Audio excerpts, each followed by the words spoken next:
देखिए,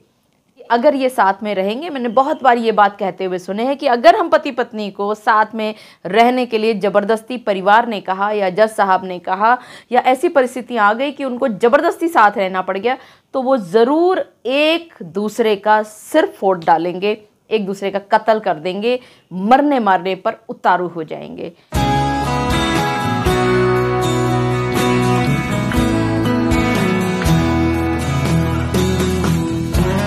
मेरे एक सब्सक्राइबर साहब ने, जो कि एक बेटे के पिता हैं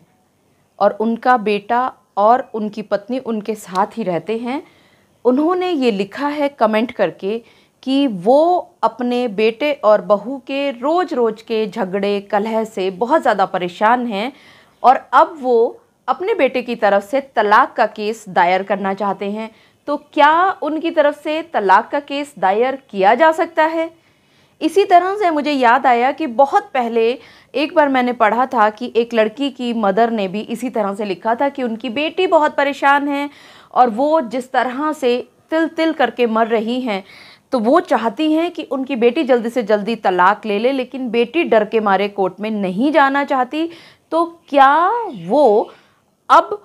अपनी बेटी की तरफ से तलाक का केस दायर कर सकती हैं कि इनकी बेटी और दामाद के बीच में कोर्ट तलाक दे दे?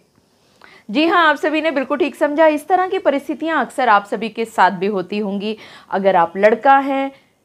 तो भी, अगर आप लड़की हैं तो भी, और अगर आप लड़की या लड़के यानी कि पति या पत्नी के माता या पिता दोनों में से कोई एक हैं, तो अक्सर इस तरह की उपापों आपके बीच में भी हुआ करती होगी। द्वंद्व में आप फंसते होंगे कि आप क्यों नहीं कोर्ट में तलाक का केस दायर कर सकते अपने बच्चों की तरफ से। तो आइए आज के इस वीडियो में इन्हीं सब बातों पर चर्चा करूंगी मैं आप सभी के साथ मिलकर के। मैं एडवोकेट मोहिनी मोना आप सभी का पुनः स्वागत करती हूं और आप सभी देख रहे हैं आप सभी का पसंदीदा चैनल मोहिनी मोना एडवोकेट। अगर आपने मेरे इस चैनल को अभी तक सब्सक्राइब ना किया हो या आप मेरे इस चैनल के लिए नए हैं तो इसको जल्दी से जल्दी सब्सक्राइब कर दीजिएगा, ताकि आपको इसी तरह के लीगल इन्फॉर्मेटिव वीडियोज़ की नोटिफिकेशन सबसे पहले मिल सके। अब देखिए, आप एक ऐसे पिता हैं जिनके बेटे की शादी आपकी आंखों के सामने हुई। आपने बहुत अरमानों से अपने बेटे की शादी की। उस बेटे की पत्नी आने के बाद कुछ दिनों तक तो सब कुछ ठीक रहा, लेकिन कुछ समय के बाद कुछ भी ठीक नहीं रहा।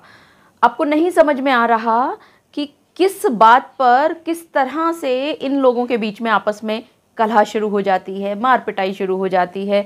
यानी इतना ज़्यादा कलह होता है, लड़ाइयाँ होती हैं, इतनी ज़ोर ज़ोर से आवाज़ें आती हैं कि ये सब्सक्राइबर साहब, जो कि उम्र में 80 साल के 80 इयर्स के हैं, ये अपने कानों को बंद कर लिया करते हैं। इनको घबराहट होने लगती है, शरीर में पसीना आ जाता है और इनको लगता है कि ये घर छोड़ के ये भाग जाएं किसी तरह से। इसी तरह की परिस्थितियाँ आप सभी के सामने भी आई होंगी।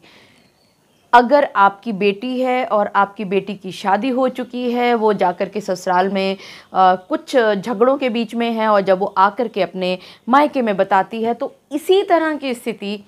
मायके में उस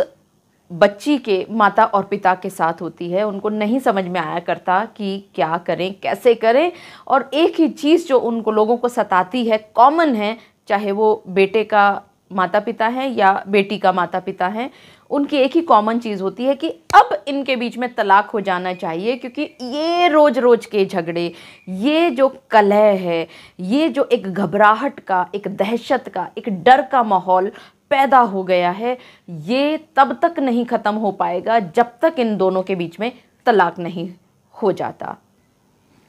बहुत अच्छी सोच है आप दोनों की। अगर आप बेटी के माँ बाप हैं तो भी, और अगर बेटे के माँ बाप हैं तो भी, अगर वाकई में परिस्थितियाँ इतनी ज़्यादा ख़राब हो चुकी हैं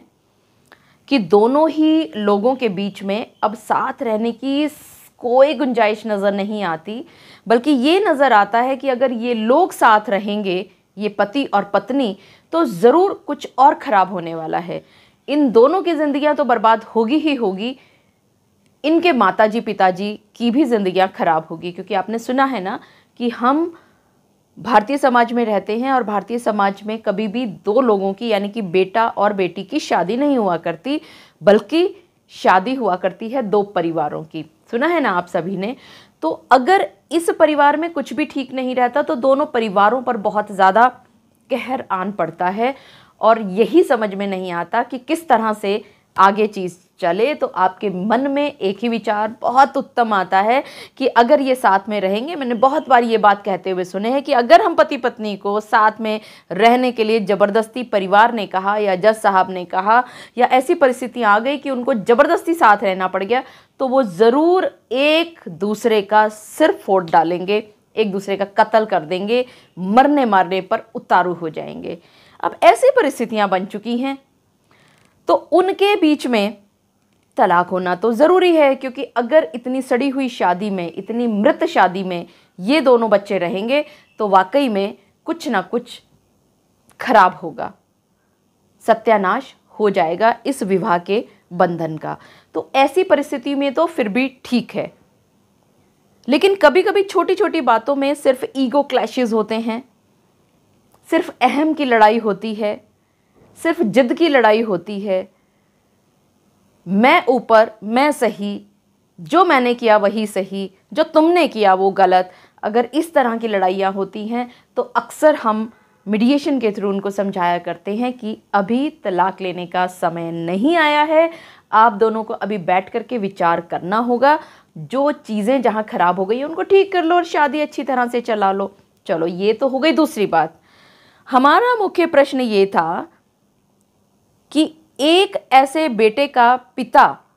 जो कि अपने बेटे को और उसकी पत्नी दोनों को, यानी कि सन और डॉटर इन लॉ दोनों को लड़ते झगड़ते हुए देख रहा है और अब वो चाहता है कि इन दोनों के बीच में तलाक हो जाए, तो क्या वो खुद कोर्ट में जा सकता है और तलाक का केस दायर कर सकता है अपने बेटे की तरफ से?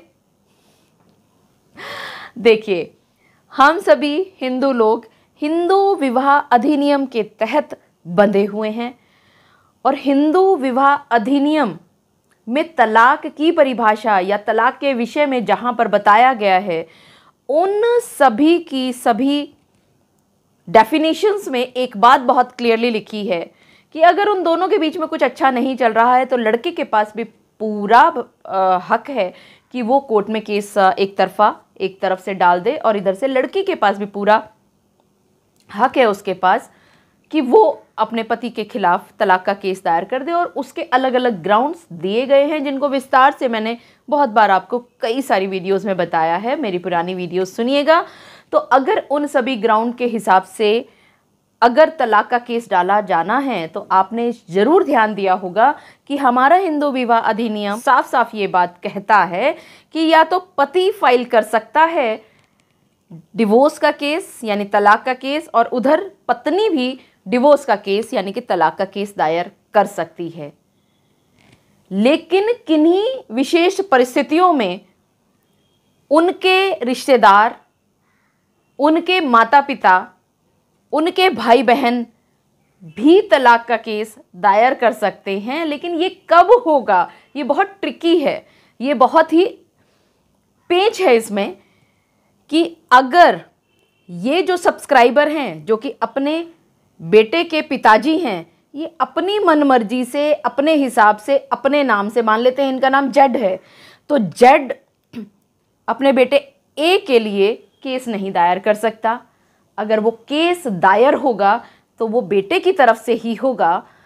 और बेटा क्योंकि किसी वजह से अगर कोर्ट में नहीं जा सकता है, किसी भी वजह से, चाहे वो इंडिया से बाहर है या वो बीमार है या वो ऐसी परिस्थितियों में है जहाँ पर वो बार बार कोर्ट में नहीं आ सकता, तो वहाँ पर वो सहारा ले सकता है स्पेशल पावर ऑफ अटॉर्नी का। इस स्पेशल पावर ऑफ अटॉर्नी में ये बेटा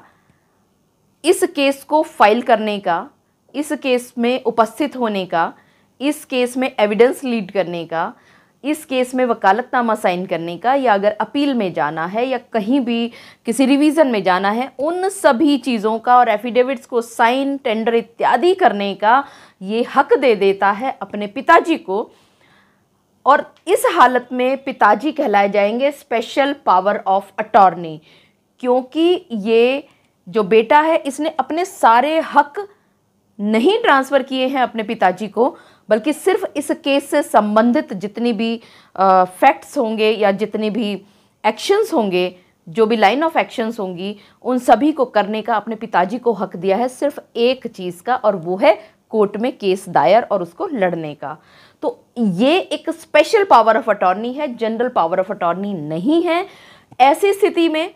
पिताजी या ये लड़का अगर किसी और को, अपने भाई को, बहन को, माताजी को, अपने किसी दोस्त को, अपने किसी रिश्तेदार को अगर स्पेशल पावर ऑफ अटॉर्नी माने किसी भी व्यक्ति के फेवर में करता है, तो वो special power of attorney court में जा सकता है इनकी जगह पर और सारी एविडेंसेस लीड कर सकता है, जवाब दे सकता है, रिवीजन कर सकता है, अपील में जा सकता है। अगर कोई भी एफिडेविट्स टेंडर करने हैं तो उन एफिडेविट्स को भी टेंडर कर सकता है, बहस में एक हिस्सा बन सकता है, वकालतनामा साइन कर सकता है, इत्यादि इत्यादि इत्यादि। तो अब यहाँ तक पहुँचते पहुँचते आपको ये बात अच्छी तरह से शायद पता चल गई होगी कि ये जो बेटा है जिसका तलाक का केस किया जाना है, उसकी जगह से ये इनका कोई भी रिश्तेदार जिनके फेवर में इन्होंने स्पेशल पावर ऑफ अटॉर्नी की है, तो ये ज़रूर जा सकते हैं, खड़े हो सकते हैं, लेकिन ये अपनी तरफ से केस नहीं कर रहे हैं। ध्यान रखिएगा, ध्यान से सुनिएगा, ट्विस्ट है इसमें। ये अपनी तरफ से केस नहीं फाइल कर रहे हैं special power of attorney. Case असल में ये बेटा ही कर रहा है, यानी कि ये जो पति है, हस्बैंड वाइफ के डिस्प्यूट में ये जो पति है इसने फाइल किया है, लेकिन स्पेशल पावर ऑफ अटॉर्नी इन्होंने किसी और को दे दी है, तो वो उसकी जगह खड़े ज़रूर हो सकते हैं। मुझे पूरा विश्वास है कि आप सभी को मेरे आज के इस वीडियो के माध्यम से ये बात भली भांति पता चल गई होगी कि अगर इस तरह की परिस्थिति आपके सामने आती है, आप हस्बैंड के माता पिता हैं या आप वाइफ के माता पिता हैं,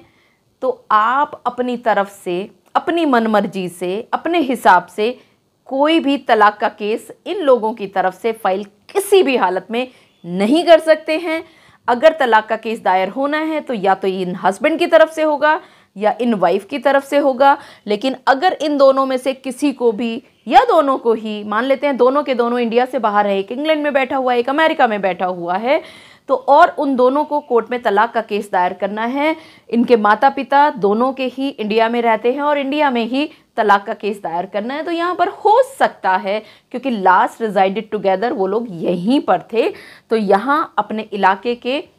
फैमिली कोर्ट में ये लोग तलाक का केस दायर कर सकते हैं। लेकिन क्योंकि दोनों लोग उपस्थित नहीं हो सकते, क्योंकि एक इंग्लैंड में बैठा है और एक अमेरिका में, और उनके लिए संभव नहीं है बार बार डेट्स को भुगतने के लिए इतनी दूर से आना जाना,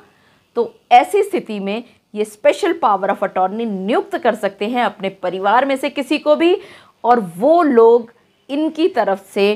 कोर्ट में तलाक का केस लड़ सकते हैं। मुझे पूरा विश्वास है कि आप सभी को मेरा आज का वीडियो भी बहुत अच्छा लगा होगा। अगर आपको मेरा आज का वीडियो भी अच्छा लगा तो इसको लाइक, शेयर और कमेंट करना ना भूलिएगा। और हाँ, अगर आप मेरे इस चैनल के लिए नए हैं तो इसको जल्दी से जल्दी सब्सक्राइब कर दीजिएगा, ताकि आपको इसी तरह के लीगल इन्फॉर्मेटिव वीडियोस की नोटिफिकेशन सबसे पहले मिल सके। अपना और अपने परिवार का बहुत अच्छी तरह से ध्यान रखिएगा। Thank you, take care, bye bye.